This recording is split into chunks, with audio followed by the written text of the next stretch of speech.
ఈరోజు బాలు రోహిణికి దిమ్మ తిరిగే షాక్ ఇచ్చాడు. అయితే హాస్పిటల్ బిల్లు కట్టడానికి రోహిణి ముందు బాలు వెనకాల నుంచుంటుంది.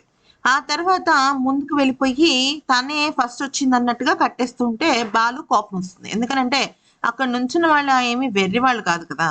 దాంతో "ఓ పూల చొక్కా మేడం" అంటూ పిలుస్తాడు.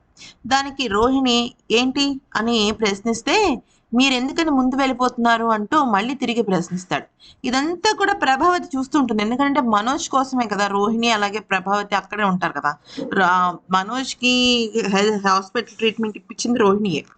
అయితే ఏమవుతుంది అంటే ఇంకా బాలు ఏమంటాడంటే మీరు ముందుకెళ్ళింది మేము మిరపకాయ బజ్జీలను జిలేబీలు అమ్ముకుంటారని ముందుకెళ్ళాం అనుకున్నాం, మేమందరం నుంచుని పిచ్చోళ్ళమా, మీరైనా ఇక్కడ నుంచుంటే ఎలా కుదురుతుంది, మీరు అలా ముందెళ్ళడానికి కుదరదు అంటే ఏ షడప్ వెళ్ళవయ్యా వెళ్ళు అంటూ కోపంగా మాట్లాడుతుంది.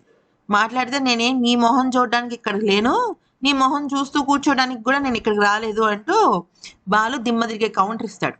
మొత్తానికి బాలుకి మనోజే కాదు, మనోజ్కి సంబంధించిన వాళ్ళు కూడా శత్రువులుగా మారారు.